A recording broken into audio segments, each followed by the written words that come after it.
Halo bro, di sini dengan asisten suara yaitu Mas Triko, bakal menemani kalian dengan cerita film yang berjudul Penumpang Gelap.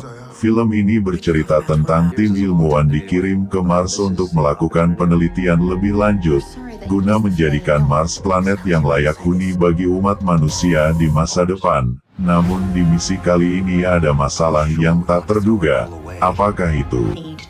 Masalah seperti apakah itu? Tonton sampai selesai.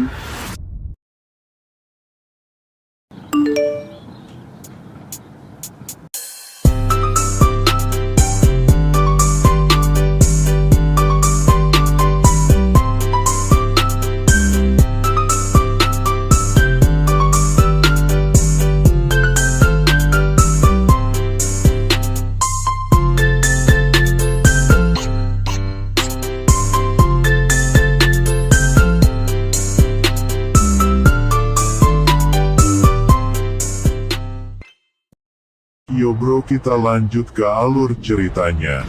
Awal cerita kita akan diperlihatkan bagaimana proses peluncuran para ilmuwan menuju luar angkasa. Sebelum itu tim ilmuwan itu terdiri dari Dr. Zolevenson, David Kim, ahli biologi yang ditugaskan memulai pertumbuhan tanaman di Mars. Mereka didampingi pesawat berpengalaman, Marina Barnett, yang telah menjalani 2 misi luar angkasa dan ekspedisi ini menjadi misi terakhirnya.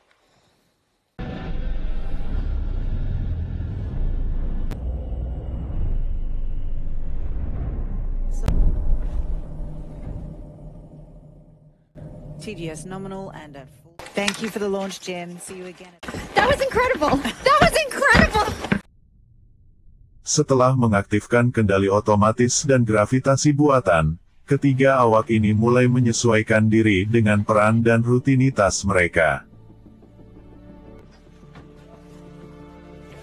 This one, David, you start working on the back. This one? Zo datang ke samping pesawat untuk melihat bumi. Mereka pun berkumpul untuk saling bercanda. Dalam misi ini mereka akan menghabiskan waktu selama 2 tahun. Zo. What? Really? What I... You wasted. Beberapa saat kemudian, mereka menghubungi timnya yaitu MTS-42. Setiap orang menjelaskan bagaimana perjalanan ke luar angkasa ini. Due to the preparation and expertise of our ground team, we had. It's bittersweet. I've had the. Well, it's only been a few hours where I thought I would end up.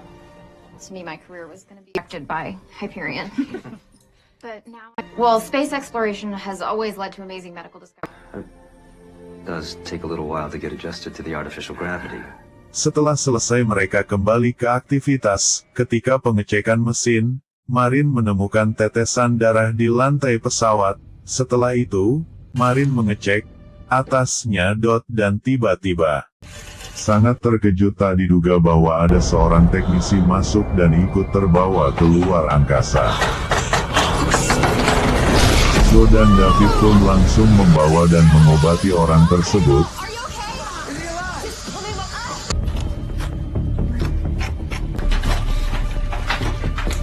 Akibatnya Marin mengalami luka pada tangannya, dan butuh 6 minggu untuk sembuh. Alarm karbon dioksida meningkat 3% dikarenakan beberapa sistem dimatikan dan penyokong kehidupan juga mati. We sort this out. Copy. Copy that, Commander.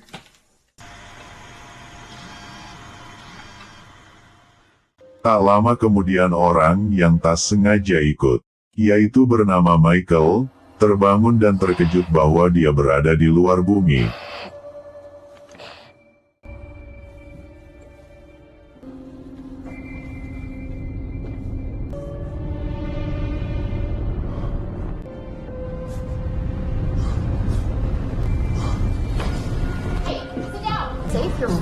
Dia juga memohon dipulangkan pulang karena adiknya sendirian. Setelah merasa sudah tenang, Michael meminta maaf dan berusaha agar berguna di misi mereka. Michael. Hey. Thanks. Yes. Thank you. Thank you. What? Please. Wake up here. It was small and it's a lot smaller now that I'm here. Beberapa jam kemudian Zoe memandu Michael dan memberikan beberapa pekerjaan untuknya. Perhaps Zoe can run you through the safety procedures. Assumption thing. And if there's a radiation proofing, in case there's Wow.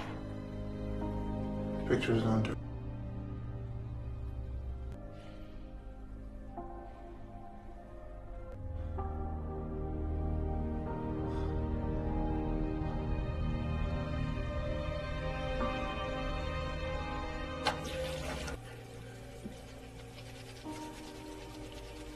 Di kemudian waktu Michael membantu mencatat data David dalam penelitiannya.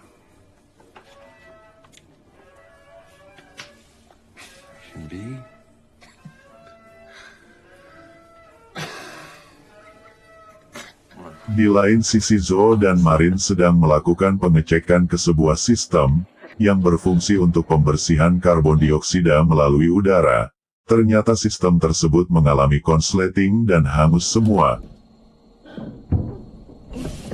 Shit. What? Taking out the picture? Are we all set? Marin pun melaporkan ke MT-42 atas kejadian tersebut akan mengganggu misi kali ini. I need you to inspect the incoming images of the CDRA. It's critical that this gets fixed, Jim. Mission critical.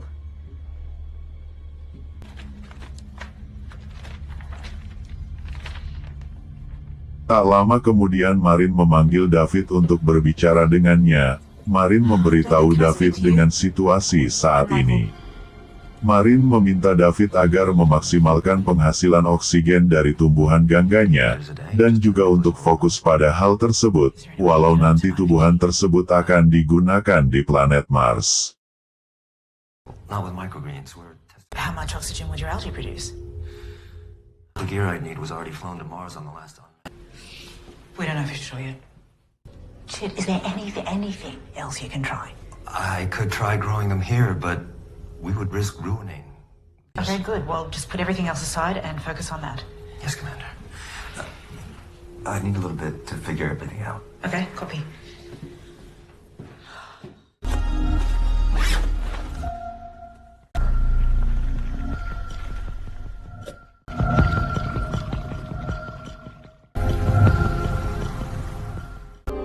Tak lama kemudian David berdiskusi bahwa tumbuhan hanya mampu menghasilkan setengah dari yang diharapkan, namun Marin tetap memerintah David untuk fokus melakukan itu. That's literally half of what we need, so let's go ahead and fill out the second batch of algae.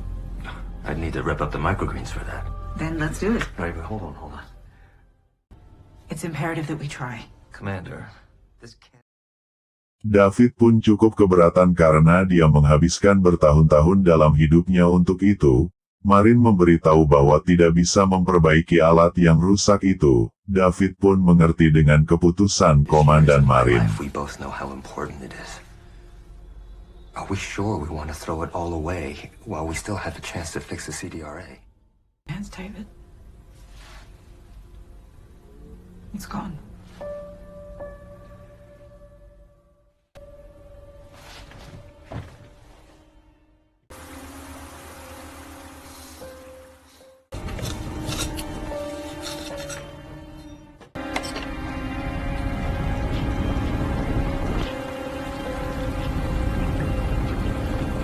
Setelah beberapa waktu Marin berdiskusi dengan David dan Zoe bahwa kondisi saat ini bahwa pembersih karbon dioksida sudah rusak permanen. Easy way to say this. The carbon dioxide scrubber is damaged permanently. Oksigen saat ini hanya cukup untuk 2 orang dan hasil dari penelitian David hanya menambah 1 orang untuk bisa sampai ke Mars. A few weeks before we land. I mean, this ship, yeah, it was overbuilt for 2, and Hyperion started to take a chance pushing it to 3. Water. We could just split oxygen out of that. Fish is the biggest rocket they can build. Okay, so we climb up and check. Climb the tether all the way. Jadi mereka tidak bisa ke Mars bersama Michael. Dengan kebaikan dari Marin, Michael diberi waktu 10 hari lagi. Technically, 20 days. Okay. Well, I'm taking the 10 days.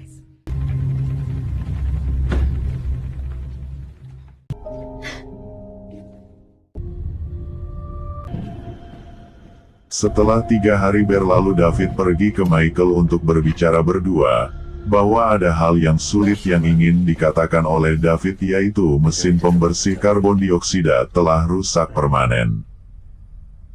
The CDRA is destroyed beyond. We've known for 3 days now. Hyperion has had people working around the clock on the problem since then. David memberitahu bahwa jika Michael tetap ada dalam misi, maka mereka akan tercekik oleh karbon dioksida. Itu akan membahayakan mereka bertiga dan juga misi. But mathematically, Namun beberapa saat kemudian Zoe datang dan ngobrol berdua dengan Michael. Zoe bercerita tentang masa lalu pada Michael dan memberitahu bahwa Zoe tidak akan menyerah untuk dia.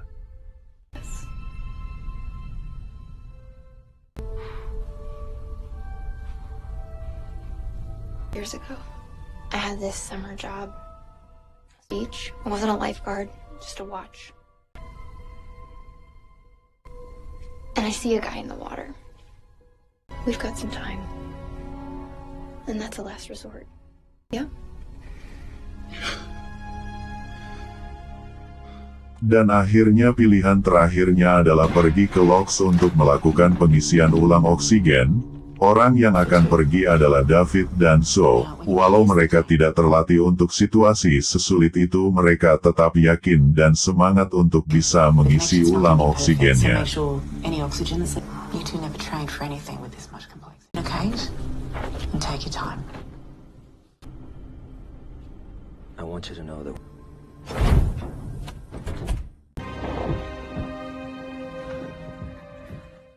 You're going to be feeling full gravity on the roof.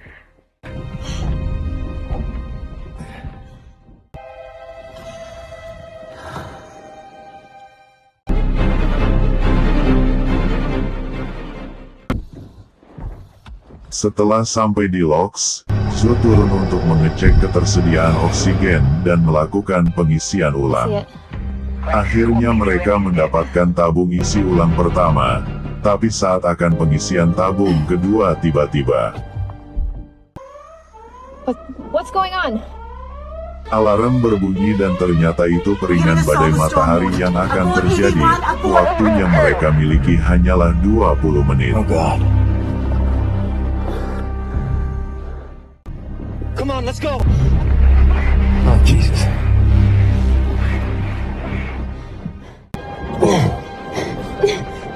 David dan Zoe pun bergegas untuk kembali ke pesawat walau hanya membawa satu tabung. Pada saat kembali ke pesawat, Zoe terjatuh tapi untung masih selamat. Tapi tabung satunya yang dia dapat terjatuh.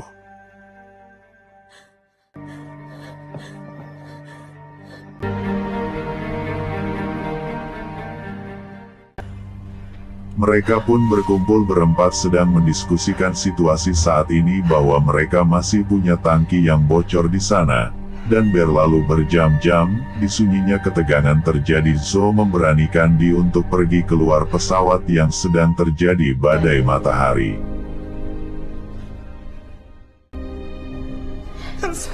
I know.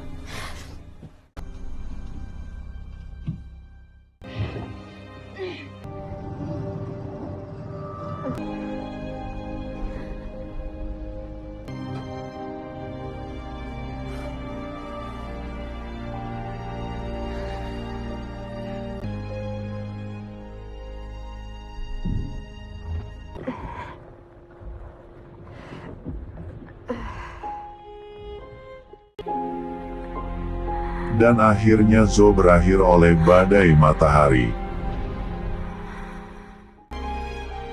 I applied to the HARP program because I thought it would be a funny story to get rejected by a Hyperion. But now I realize that this is one of those rare opportunities that could truly give my life meaning beyond anything I could imagine. Tamat, ending yang mengharukan.